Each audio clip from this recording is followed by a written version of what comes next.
ನೋಡಿ, ಈ ವಿಡಿಯೋದಲ್ಲಿ 6ರಿಂದ 14ನೇ ಶತಮಾನದ ಭಾರತ ಈ ಅಧ್ಯಾಯದಲ್ಲಿ ರಜಪೂತರ ಬಗ್ಗೆ ಅಂದ್ರೆ ರಜಪೂತ ಮನೆತನಗಳ ಆಳ್ವಿಕೆಯ ಬಗ್ಗೆ ತಿಳ್ಕೊಳ್ಳೋಣ ಫ್ರೆಂಡ್ಸ್. ನೋಡಿ, ರಜಪೂತರು 6ರಿಂದ 14ನೇ ಶತಮಾನದವರೆಗೂ ಕೂಡ ಉತ್ತರ ಭಾರತವನ್ನ ಆಳ್ವಿಕೆಯನ್ನ ಮಾಡಿದ್ದಾರೆ. ನೋಡಿ, ಹಾಗಾದ್ರೆ ಈ ರಜಪೂತ ಮನೆತನಗಳು ಯಾವುವು ಉತ್ತರ ಭಾರತವನ್ನ ಆಳ್ವಿಕೆಯನ್ನ ಮಾಡಿದವು ಅನ್ನೋದನ್ನ ನೋಡೋದಾದ್ರೆ ನೋಡಿ, ಗುರ್ಜರ, ಪ್ರತಿಹಾರರು, ಗಹಡ್ವಾಲರು, ಪಾರಮಾರರು, ಚೌಹಾಣರು, ಸೋಳಂಕಿಗಳು ಮತ್ತು ಚಂದೇಲ ಮನೆತನಗಳು ಆಳ್ವಿಕೆಯನ್ನ ಮಾಡಿದ್ದಾರೆ. ಹಾಗಾದ್ರೆ ಈ ಮನೆತನಗಳ ಬಗ್ಗೆ ಸಂಪೂರ್ಣ ಮಾಹಿತಿಯನ್ನ ಹೇಳಲಿಕ್ಕೆ ನಾನು ರೆಡಿ ಇದ್ದೀನಿ. ಕೇಳಲಿಕ್ಕೆ ನೀವು ರೆಡಿ ಇದ್ದೀರಲ್ವಾ ಫ್ರೆಂಡ್ಸ್? ನೋಡಿ, ಈ ವಿಡಿಯೋ ನೋಡಿದ್ಮೇಲೆ ಈ ವಿಡಿಯೋ ನಿಮಗೆ ಚೆನ್ನಾಗಿ ಅರ್ಥ ಆಗಿದೆ ಅಂತ ಅನ್ಸಿದ್ರೆ ಪ್ಲೀಸ್ ಈ ವಿಡಿಯೋಗೆ ಲೈಕ್ ಮಾಡೋದನ್ನ ಮರಿಬೇಡಿ, ನಮ್ಮ ಚಾನಲ್ಗೆ ಸಬ್ಸ್ಕ್ರೈಬ್ ಆಗೋದನ್ನ ಮರಿಬೇಡಿ, ಹಾಗೂ ಈ ವಿಡಿಯೋನ ಬೇರೆಯವ್ರಿಗೂ ಕೂಡ ಶೇರ್ ಮಾಡಿ. ಹಾಗೂ ನಿಮ್ಮ ಅನಿಸಿಕೆ ಅಭಿಪ್ರಾಯಗಳನ್ನು ತಪ್ಪದೆ ಕಮೆಂಟ್ ಬಾಕ್ಸ್ನಲ್ಲಿ ಹಾಕಿ. ನೋಡಿ, ರಜಪೂತರ ಮನೆತನದಲ್ಲಿ ಒಂದಾದ ಗುರ್ಜರ ಪ್ರತಿಹಾರರ ಬಗ್ಗೆ ಈ ವಿಡಿಯೋದಲ್ಲಿ ತಿಳ್ಕೊಳ್ಳೋಣ. ನೋಡಿ, ಗುರ್ಜರ ಪ್ರತಿಹಾರರು ಈ ಮನೆತನವನ್ನ ಸ್ಥಾಪನೆ ಮಾಡಿದವರು ರಾಜ ಹರಿಚಂದ್ರನು. ಈತ ಈ ಮನೆತನವನ್ನ ಸ್ಥಾಪನೆ ಮಾಡ್ತಾನೆ. ನೋಡಿ, ಈತನಿಗೆ 4 ಜನ ಮಕ್ಕಳಿರ್ತಾರೆ. ಆ 4 ಜನ ಮಕ್ಕಳು ಕೂಡ ಪ್ರತಿಹಾರ ಮನೆತನದ ಶಾಖೆಗಳು ಆದಂತಹ ನೋಡಿ, ಜೋಧ್ಪುರ, ನಂದಿಪುರ, ಬ್ರೋಚ್ ಮತ್ತು ಉಜ್ಜಯಿನಿ ಈ 4 ಪ್ರಾಂತ್ಯಗಳಲ್ಲಿ ಹರಿಚಂದ್ರನ 4 ಜನ ಮಕ್ಕಳು ಆಳ್ವಿಕೆಯನ್ನ ನಡೆಸ್ತಾ ಇರ್ತಾರೆ. ನೋಡಿ, ಅದರಲ್ಲೂ ಕೂಡ ಉಜ್ಜಯಿನಿಯಲ್ಲಿ ಆಳ್ವಿಕೆಯನ್ನ ನಡೆಸ್ತಿದ್ದಂತಹ ನಾಗಭಟನು ಅತಿ ಪ್ರಮುಖವಾದ ದೊರೆ. ಯಾಕೆ ಈತನನ್ನ ಅತಿ ಪ್ರಮುಖವಾದ ದೊರೆ ಅಂತ ಕರಿತೀವಿ ಅಂದ್ರೆ ನೋಡಿ, ನಾಗಭಟನು ಅರಬ್ಬರ ಆಕ್ರಮಣವನ್ನ ಯಶಸ್ವಿಯಾಗಿ ಎದುರಿಸ್ತಾನೆ. ಜೊತೆಗೆ ಈತ ನೋಡಿ, ಗುಜರಾತ್, ಮಾಳ್ವ, ರಜಪೂತನ ಈ ಪ್ರಾಂತ್ಯಗಳ ಮೇಲೆ ದಾಳಿಯನ್ನು ಮಾಡಿ ಆ ಪ್ರಾಂತ್ಯಗಳನ್ನ ತನ್ನ ಪ್ರಾಂತ್ಯಕ್ಕೆ ಅಧೀನವನ್ನ ಮಾಡ್ಕೊಳ್ಳೋದ್ರ ಮೂಲಕ ಈ ಗುರ್ಜರ ಪ್ರತಿಹಾರ ಮನೆತನವನ್ನ ಏನ್ ಮಾಡ್ತಾನೆ, ವಿಸ್ತರಣೆಯನ್ನ ಮಾಡ್ತಾನೆ. ಆ ಕಾರಣದಿಂದಾಗಿ ನಾಗಭಟನು ಅತಿ ಪ್ರಮುಖವಾದ ದೊರೆ ಗುರ್ಜರ ಪ್ರತಿಹಾರರಲ್ಲಿ. ನೋಡಿ, ನಾಗಭಟನ ನಂತರ ಬಂದ ದೊರೆ ಅಂದ್ರೆ ಅದು ಮಿಹಿರ ಭೋಜನು. ನೋಡಿ, ಈತ ಕೂಡ ಪ್ರಮುಖವಾದ ದೊರೆ. ನೋಡಿ, ಈತನು ಸಹ ಪಾಲರ ಅತಿ ಪ್ರಬಲರಾಗಿದ್ದಂತಹ ಪಾಲರ ದೊರೆ ನಾರಾಯಣ ಪಾಲನನ್ನ ಸೋಲಿಸ್ತಾನೆ ಹಾಗೂ ತನ್ನ ಸಾಮ್ರಾಜ್ಯವನ್ನ ವಿಸ್ತರಣೆಯನ್ನ ಮಾಡ್ತಾನೆ. ನೋಡಿ, ಈತನ ಆಸ್ಥಾನಕ್ಕೆ ನೋಡಿ, ಮಿಹಿರ ಭೋಜನ ಆಸ್ಥಾನಕ್ಕೆ ಅರಬ್ ಪ್ರವಾಸಿಗರಾದಂತಹ ಸುಲೈಮಾನ್ ಮತ್ತು ಅಲ್ ಮಸೂದ್ ಈತನ ಆಸ್ಥಾನಕ್ಕೆ ಭೇಟಿಯನ್ನ ಕೊಟ್ಟಿದ್ರು. ನೋಡಿ, ಇದು ತುಂಬಾ ಇಂಪಾರ್ಟೆಂಟ್. ಮಿಹಿರ ಭೋಜನ ಆಸ್ಥಾನಕ್ಕೆ ಭೇಟಿ ನೀಡಿದ ಅರಬ್ ಪ್ರವಾಸಿಗರು ಯಾರು ಅಂತ ಕ್ವಶನ್ ಬರ್ಬೋದು. ನೋಡಿ, ಸುಲೈಮಾನ್ ಮತ್ತು ಅಲ್ ಮಸೂದ್. ನೋಡಿ, ಗುರ್ಜರ ಪ್ರತಿಹಾರ ಮನೆತನದ ರಾಜರುಗಳಾದಂತಹ ಮಹೇಂದ್ರಪಾಲ ಮತ್ತು ಮೊದಲನೆಯ ಮಹಿಪಾಲರ ನಂತರ ಈ ಸಾಮ್ರಾಜ್ಯ ಅವನತಿಯನ್ನು ಹೊಂದೋದಕ್ಕೆ ಪ್ರಾರಂಭವಾಗ್ತದೆ. ನೋಡಿ, ಉತ್ತರ ಭಾರತವನ್ನು ಆಳ್ವಿಕೆ ಮಾಡಿದಂತಹ ಮತ್ತೊಂದು ರಾಜಮನೆತನದ ಬಗ್ಗೆ ನಾವು ತಿಳ್ಕೊಳ್ಳೋಣ. ನೋಡಿ, ಗಹಡ್ವಾಲರು. ನೋಡಿ, ಗಹಡ್ವಾಲರು ಈ ರಾಜಮನೆತನವನ್ನ ಸ್ಥಾಪನೆ ಮಾಡಿದ್ದು ಯಾರು? ಚಂದ್ರದೇವ. ನೋಡಿ, ಈತ ಉತ್ತರ ಭಾರತದ ಅನೇಕ ಪ್ರಾಂತ್ಯಗಳನ್ನ ವಶಪಡಿಸಿಕೊಂಡು ಗಹಡ್ವಾಲ ಮನೆತನವನ್ನ ಸ್ಥಾಪನೆ ಮಾಡ್ತಾನೆ. ನೋಡಿ, ಈತನ ನಂತರ ಅಂದ್ರೆ ಗಹಡ್ವಾಲ ಮನೆತನದಲ್ಲಿ ಪ್ರಸಿದ್ಧ ದೊರೆ ಎಂದು ಪ್ರಖ್ಯಾತಿಯನ್ನ ಗಳಿಸಿರೋದು ಯಾರು ಅಂದ್ರೆ ಗೋವಿಂದ ಚಂದ್ರ. ಯಾಕೆ ಈತನನ್ನ ಪ್ರಸಿದ್ಧ ದೊರೆ ಎಂದು ಕರಿತೀವಿ ಅಂದ್ರೆ ನೋಡಿ, ಈತ ಗಹಡ್ವಾಲ ಮನೆತನವನ್ನ ವಿಸ್ತರಣೆಯನ್ನ ಮಾಡ್ತಾನೆ, ಸಾಮ್ರಾಜ್ಯವನ್ನ ವಿಸ್ತರಣೆಯನ್ನ ಮಾಡ್ತಾರೆ. ಆದ್ದರಿಂದಾಗಿ ಈತನನ್ನ ಗಹಡ್ವಾಲ ಮನೆತನದ ಪ್ರಸಿದ್ಧ ದೊರೆ ಎಂದು ಕರಿತೀವಿ. ನೋಡಿ, ಈತ ಗೋವಿಂದ ಚಂದ್ರರು ನೋಡಿ ಪಾಲರಿಂದ ಮಗಧ ಮತ್ತು ಮಾಳ್ವ ಪ್ರಾಂತ್ಯಗಳನ್ನ ವಶಪಡಿಸಿಕೊಳ್ತಾರೆ ಹಾಗೂ ಕಳಿಂಗ ಮತ್ತು ಒರಿಸ್ಸಾದ ರಾಜರುಗಳೊಂದಿಗೆ ಯುದ್ಧ ಮಾಡಿ ಈ ಪ್ರಾಂತ್ಯಗಳನ್ನು ಗೆದ್ದುಕೊಳ್ಳೋದ್ರ ಮೂಲಕ ಈ ಗಹಡ್ವಾಲ ಮನೆತನದ ಸಾಮ್ರಾಜ್ಯದ ಆಳ್ವಿಕೆಯನ್ನ ವಿಸ್ತಾರಗೊಳಿಸ್ತಾರೆ. ಇಷ್ಟೇ ಅಲ್ಲದೆ ನೋಡಿ, ಕಾಶ್ಮೀರ, ಗುಜರಾತ್, ಚೋಳ ಅರಸರೊಂದಿಗೆ ಉತ್ತಮ ಬಾಂಧವ್ಯವನ್ನ ಕೂಡ ಈ ಗೋವಿಂದ ಚಂದ್ರರು ಇಟ್ಕೊಂಡಿರ್ತಾರೆ. ಪಾರಮಾರರ ಮನೆತನದ ಬಗ್ಗೆ ತಿಳ್ಕೊಳ್ಳೋಣ. ನೋಡಿ, ಈ ಮನೆತನವನ್ನ ಸ್ಥಾಪನೆ ಮಾಡಿದ್ದು ಉಪೇಂದ್ರ ಕೃಷ್ಣರಾಜ. ನೋಡಿ, ಇವರ ರಾಜಧಾನಿ ಮಾಳ್ವಾದ ದಾರ. ನೋಡಿ, ಶಿಯಾಕ್ ದೊರೆ, ಈ ರಾಜ ಮನೆತನದ ಪ್ರಸಿದ್ಧ ದೊರೆ ಯಾರು? ಶಿಯಾಕ್ ದೊರೆ. ಈತ ನೋಡಿ ರಾಷ್ಟ್ರಕೂಟರ ದೊರೆ ಎರಡನೆಯ ಕೊಟ್ಟಿಗನನ್ನ ಸೋಲಿಸಿ ತನ್ನ ಸಾಮ್ರಾಜ್ಯವನ್ನ ವಿಸ್ತರಣೆಯನ್ನ ಮಾಡ್ತಾನೆ.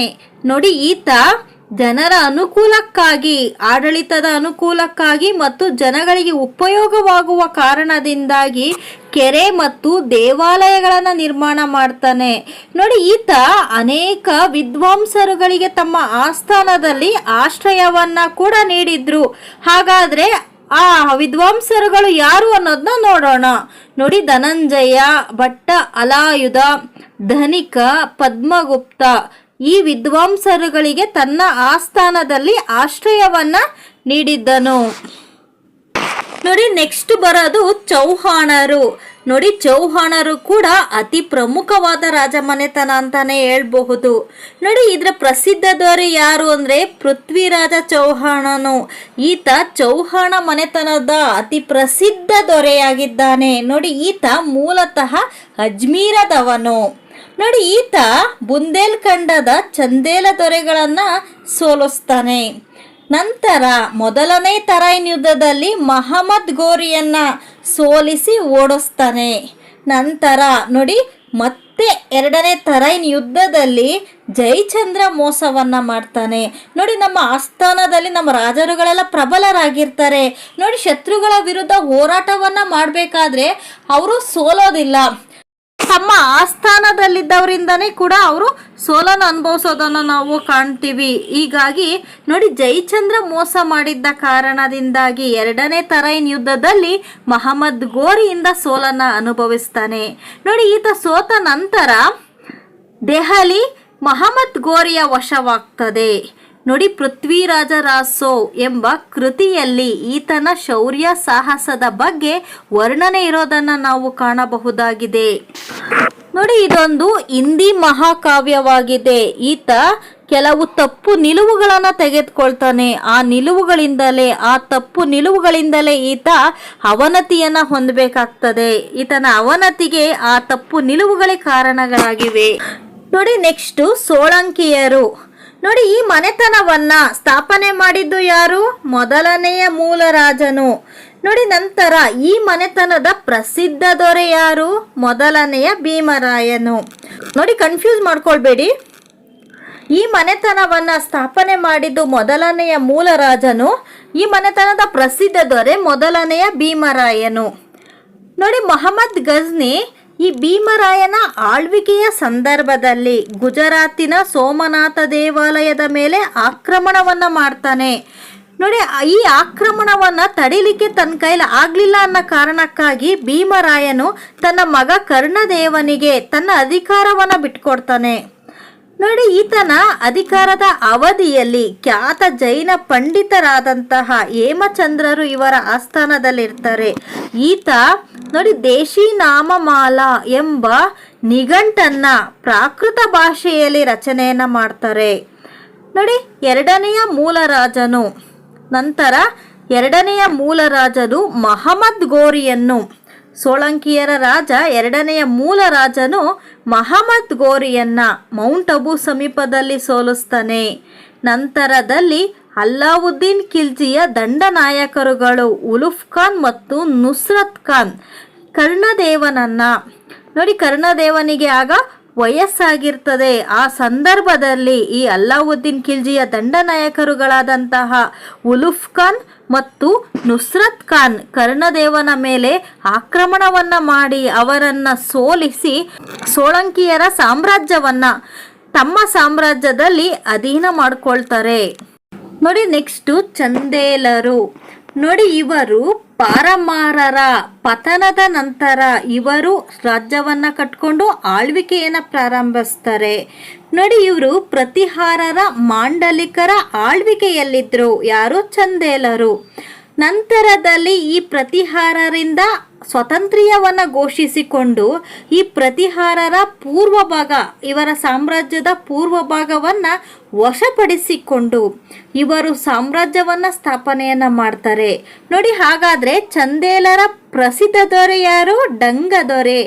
ಈತ ಪಾಲರು ಮತ್ತು ಆರ್ದ್ರರನ್ನು ಸೋಲಿಸ್ತಾನೆ ನೋಡಿ. ಈತ ನೋಡಿ ಪಕ್ಕದ ಹಿಂದೂ ಶಾಹಿ ರಾಜ ಜಯಪಾಲ ಮುಸ್ಲಿಮರ ವಿರುದ್ಧ ಹೋರಾಟವನ್ನು ನಡೆಸ್ತಾ ಇರ್ತಾನೆ ನೋಡಿ.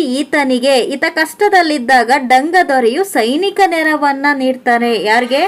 ಹಿಂದೂ ಶಾಹಿ ರಾಜ ಜಯಪಾಲನಿಗೆ ಸೈನಿಕ ನೆರವನ್ನ ನೀಡ್ತಾನೆ ನೋಡಿ. ಡಂಗ ದೊರೆಗೆ ಮಹಾರಾಜಾದಿರಾಜ ಎಂಬ ಬಿರುದು ಕೂಡ ಇರ್ತದೆ ನೋಡಿ. ಈತ ಡಂಗದೊರೆಯು ಸ್ವತಃ ವಿದ್ವಾಂಸನಾಗಿದ್ದ ಹಾಗೂ ಅನೇಕ ವಿದ್ವಾಂಸರುಗಳಿಗೆ ತನ್ನ ಆಸ್ಥಾನದಲ್ಲಿ ಆಶ್ರಯವನ್ನು ನೀಡಿದ್ದ. ಹಾಗೆ ಆಶ್ರಯವನ್ನು ನೀಡಿದಂತಹ ಭವಭೂತಿಯು, ಆಶ್ರಯವನ್ನು ಪಡೆದುಕೊಂಡಿದ್ದಂತಹ ಭವಭೂತಿಯು ಈತ ಮಾಲತಿ ಮಾಧವ ಮತ್ತು ಮಹಾವೀರ ಚರಿತ ಹಾಗೂ ಉತ್ತರ ರಾಮಚರಿತ ಎಂಬ ಮಹಾಕಾವ್ಯಗಳನ್ನು ಸಂಸ್ಕೃತದಲ್ಲಿ ರಚನೆಯನ್ನು ಮಾಡಿದ್ದಾರೆ. ನಂತರದಲ್ಲಿ ಖಿಲ್ಜಿ ಸುಲ್ತಾನರು ಈ ಚಂದೇಲರ ಸಾಮ್ರಾಜ್ಯದ ಮೇಲೆ ಆಕ್ರಮಣವನ್ನು ಮಾಡಿ ಈ ಚಂದೇಲರ ರಾಜ್ಯವನ್ನು ವಶಪಡಿಸಿಕೊಳ್ತಾರೆ ನೋಡಿ. ರಜಪೂತ ರಾಜರುಗಳು ಉತ್ತಮ ಆಡಳಿತವನ್ನು ನೀಡಿದ್ರು, ಆದರೂ ಕೂಡ ರಾಜರುಗಳು ಕೂಡ ಪ್ರಬಲರಾಗಿದ್ರು. ಆದರೂ ಸಹ ಈ ಸಾಮ್ರಾಜ್ಯ ಯಾಕೆ ಪತನವಂತು ಅನ್ನೋದನ್ನು ನೋಡೋದಾದರೆ ನೋಡಿ, ರಜಪೂತ ಅರಸರುಗಳಲ್ಲಿ ಪರಸ್ಪರ ದ್ವೇಷ, ಅಸೂಯೆ ಮತ್ತು ಐಕ್ಯತೆಯ ಕೊರತೆ ಇತ್ತು. ಈ ಕಾರಣದಿಂದಾಗಿ ರಜಪೂತ ಮನೆತನ ಅವನತಿಯನ್ನು ಹೊಂದಿದ್ವು. ಫ್ರೆಂಡ್ಸ್, ಈ ವಿಡಿಯೋ ನಿಮ್ಮೆಲ್ಲರಿಗೂ ಕೂಡ ಇಷ್ಟ ಆಗಿದ್ರೆ ಪ್ಲೀಸ್ ಲೈಕ್ ಮಾಡೋದನ್ನು ಮರಿಬೇಡಿ. ಈ ವಿಡಿಯೋನ ಬೇರೆಯವ್ರಿಗೂ ಕೂಡ ಶೇರ್ ಮಾಡಿ. ಪ್ಲೀಸ್ ಸಬ್ಸ್ಕ್ರೈಬ್ ಆಗೋದನ್ನು ಮರಿಲೇಬೇಡಿ. ಹಾಗೂ ನಿಮ್ಮ ಅನಿಸಿಕೆ ಅಭಿಪ್ರಾಯ ಏನೇ ಇದ್ದರೂ ಕೂಡ ಕಮೆಂಟ್ ಬಾಕ್ಸ್ನಲ್ಲಿ ತಪ್ಪದೇ ಹಾಕಿ. Thank you.